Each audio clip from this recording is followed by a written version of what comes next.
Pak Heru tak tahu lagi harus meminta tolong kepada siapa. Perasaannya gundah karena industri rumahan yang dikelolanya kini bangkrut. Dia tak mungkin meminjam uang dari bank karena semua aset sudah digadaikan, termasuk sertifikat rumah peninggalan orang tuanya. Hari demi hari, Pak Heru melewati dengan melamun. Dia tak menyangka usaha pembuatan tahu yang diwariskan ayahnya bentuknya kini hanya tinggal kenangan. Terkadang dia merasa sedih karena tak bisa menjaga amanah orang tuanya untuk meneruskan usahanya. Kesedihan dan kemelut keuangan semakin parah ketika pihak bank menyita rumahnya karena tak bisa membayar utang-utangnya. Dengan terpaksa, Pak Heru beserta istrinya mengontrak di rumah yang ukurannya lebih kecil. Pak Heru juga beralih profesi menjadi tukang bangunan. Sedangkan Bu Wati istrinya membantu keuangan keluarga dengan menjadi pencuci piring di sebuah rumah makan. Mereka benar-benar sangat terpuruk. Ditambah lagi setiap hari ada saja orang yang datang menagih hutang.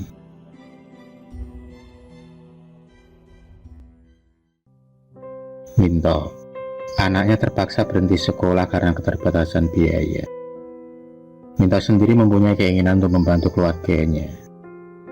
Di usianya yang menginjak 18 tahun, dia ingin menyusul Pak D-nya merantau ke Kalimantan sebagai penambang emas. Yang katanya, Pak D-nya di sana menjadi orang yang berhasil dan sukses. Pak Heru dan Bu Wati yang mendengar keinginan anaknya itu merasa sedih dan terharu. Mereka tak tega membiarkan anaknya yang belum cukup umur itu harus bekerja keras. Tapi Minto memohon kepada orang tuanya agar mengizinkannya untuk meringankan beban mereka. Dengan terpaksa, Pak Heru dan Bu Wati merelakan anaknya untuk pergi merantau. Hari demi hari, Pak Heru dan Bu Wati melewati dengan kesepian. Mereka berdua harus menghemat agar bisa menyicil utang-utangnya sedikit demi sedikit. Bahkan, tak jarang mereka harus memakan makanan sisa yang dibawa oleh Bu Wati dari rumah makan tempatnya bekerja.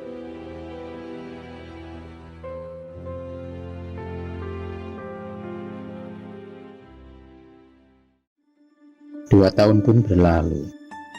Keuangan mereka berangsur-angsur membaik sedikit demi sedikit. Hutang mereka mulai tercicil. Bahkan, Pak Heru bisa membeli sepeda motor meskipun bekas. Dan Bu Wati sendiri bisa membuka warung kecil-kecilan di rumah kontrakannya. Kini pasangan suami itu bisa tersenyum bahagia. Karena ternyata dagangan Bu Wati laris manis, sehingga dia tak perlu bekerja keras lagi sebagai pencuci piring di tempat kerjanya, mengingat umur yang semakin tua. Pada suatu hari, tetangga sekitar mereka setiap hari diruntun ketakutan karena adanya teror tuyul yang mengambil uang mereka. Kejadian ini berlangsung sudah 3 bulan belakangan ini. Pak Heru dan Bu Wati sendiri tak begitu yakin karena selama ini mereka tak pernah kehilangan uang sepeser pun. Bahkan bisa dibilang Pak Heru tak takut sama sekali. Sikap Pak Heru ini membuat warga menaruh curiga, karena ada salah satu warga yang melihat dua pasang tuyul sedang bergelantungan di pohon semara yang ada di depan rumah kontrakannya.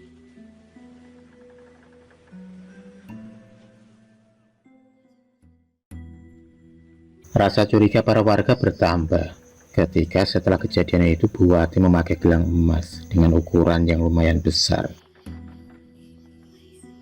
Di saat para warga sedang mengobrol, datanglah Pak Rusdianto yang secara tiba-tiba ikut ngobrol di tengah-tengah mereka. Pak Rusdianto sendiri adalah orang yang terkaya saat ini di kampungnya. Usahanya sebagai pengepul sampah melejit pesat.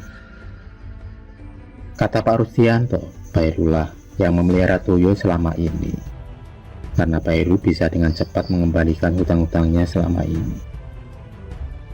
Pak Rusdianto juga menambahkan kalau tubuh Bu Wati selama ini semakin kurus karena telah menyusui sepasang tuyul peliharaannya. Pak Rusdianto menjelaskan kalau syarat wajib memelihara tuyul adalah dengan menyusuinya, dan yang dihisap itu adalah darah orang yang menyusuinya. Warga yang mendengar kata-kata Pak Rusdianto pun hanya mengangguk dan membenarkan bahwa cerita Pak Rusdianto masuk di akal. Karena tak hanya 1-2 orang saja yang pernah melihat tuyul-tuyul itu bermain di depan rumah Pak Heru ketika malam hari. Hasutan demi hasutan yang dilontarkan oleh Pak Rusdianto pun membuat warung Bu Wati sepi dari pembeli. Bahkan, tak jarang keluarga ini dikucilkan dan dijauhi para tetangganya.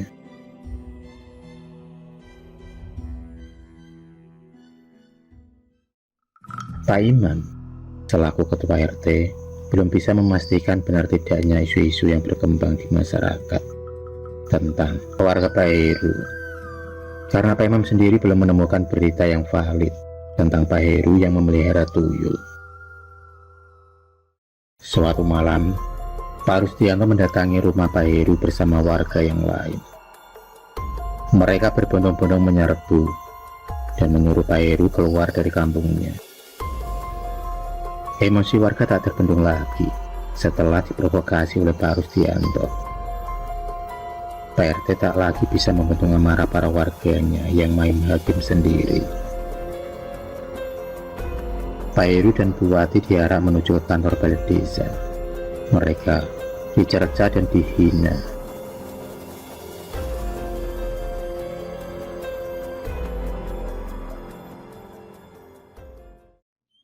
Pagi pun tiba. Minto, yang sudah bertahun-tahun tak pulang, kini kebetulan dia ingin mengunjungi kedua orang tuanya. Tapi alangkah terkejutnya dia mengetahui keadaan bapak ibunya yang dihakimi oleh para warga tetangganya. Di saat itu juga, Pak RT menjelaskan kenapa para warga berbuat senekat itu. Setelah mendengar penjelasan dari Pak RT, Minto pun mengatakan kalau ekonomi Pak Heru membaik lantaran Mintolah yang selama ini mengirim uang untuk orang tuanya. Karena Minto sendiri di Kalimantan sukses besar. Di sela-sela perbincangan mereka, tiba-tiba mereka mendengar suara berita kematian dari musola terdekat, yang tak lain adalah istri Pak Rusdianto. Istrinya dikabarkan meninggal lantaran penyakit diabetes yang diderita selama ini. Jadi tak heran kalau mayat istri Pak Rusdianto kurus kering. Itu berbeda jauh sewaktu masih hidup, yang bertubuh gempal dan berisi.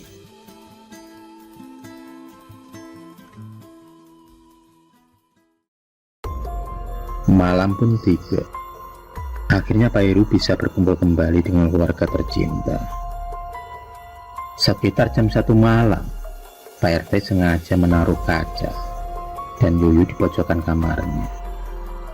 Dan tak berselang lama kemudian, Yuyu dan kaca itu seolah-olah ada yang memainkannya. Dan benar saja, Pak RT berhasil menangkap kedua tuyul yang selama ini merasakan para warganya.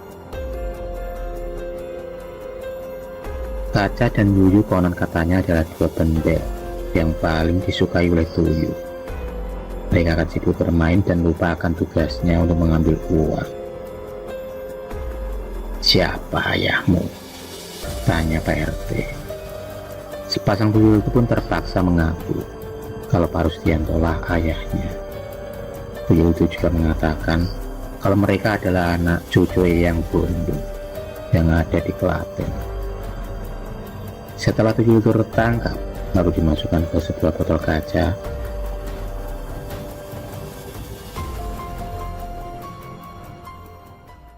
Di sisi lain, Pak Rusdianto tampak kebingungan mencari perewangannya.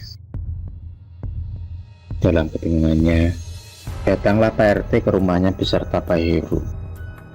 Dan alangkah terkagetnya dia melihat sepasang tuyulnya ada di dalam botol. Pak RT segera meminta penjelasan perihal pengakuan tuyul tersebut yang mengaku anak dari Pak Rusdianto dan alasan atas tuduhannya terhadap Pak Heru. Dengan terpaksa, Pak Rusdianto pun akhirnya mengakui perbuatannya yang meminta pesugihan tuyul yang ada di Klaten, tepatnya berada di Kecamatan Terujo. Dia menuduh Pak Heru sebagai pemilik tuyul tersebut, tak lain karena tanpa sengaja Pak Heru melihat Pak Rusdianto mendatangi sebuah tempat yang dipercaya sebagai tempat keramat untuk meminta pesugihan tuyul saat Pak Heru mengerjakan sebuah proyek bangunan di sana.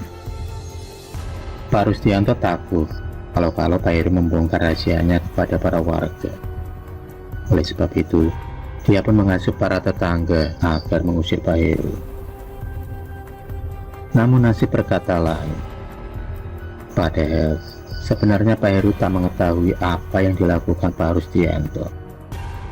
Ternyata dia fokus akan pekerjaannya. Di sisi lain, ada salah satu tetangga yang mendengar perbincangan mereka lewat pintu jendela. Dengan cepat, orang itu pun melaporkan semuanya kepada seluruh warga. Dan tak butuh waktu lama, mereka semua pun berkumpul di rumah Pak Rusdianto dan mengirimnya ke kantor balai desa untuk diproses lebih lanjut. Dan akhirnya keluarga Pak Heru bisa berkumpul lagi dengan anak dan istrinya. Kebahagiaan pun bertambah karena minta membelikan rumah untuk kedua orang tuanya. Meski kecil, tapi cukup nyaman untuk ditempati.